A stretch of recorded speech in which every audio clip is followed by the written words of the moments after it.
दररोज निष्पक्ष व ताज्या बातम्या पाहण्याकरिता चॅनलला लाईक आणि सबस्क्राईब करा। पोलीस आयुक्त डॉक्टर रवींद्र कुमार सिंगल यांच्या मार्गदर्शनात पोलीस निरीक्षक NDPS यांच्या नेतृत्वात नागपूर शहर पोलिसांच्या अंमली पदार्थ विरोधी पथकाने ऑपरेशन थंडर अंतर्गत 3 ठिकाणी बेकायदेशीर हुक्का पार्लरवर एकाच दिवशी तडाखेबंद कार्यवाही केली। या कार्यवाहीमध्ये एकूण 36 इसमांना ताब्यात घेण्यात आले असून 1,49,430 रुपयांचा मुद्देमाल जप्त करण्यात आला।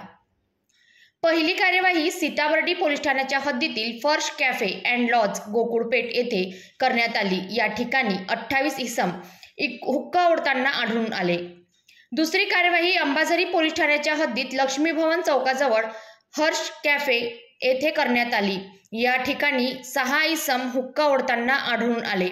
तर तिसरी कार्यवाही LSD कॅफे अंबाझरी पोलीस ठाण्याच्या हद्दीत करण्यात आली। या ठिकाणी एक मालक व एक कामगार असे 2 इसम आढळून आले।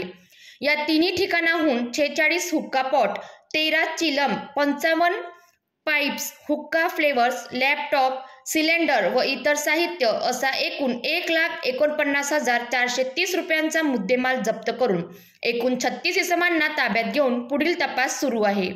ही कार्यवाही पोलीस निरीक्षक गुल्हाने व त्यांच्या अंमली पदार्थ विरोधी पथकाने सीताबर्डी व अंबाझरी पोलीस ठाण्याच्या सहकार्याने केली आहे।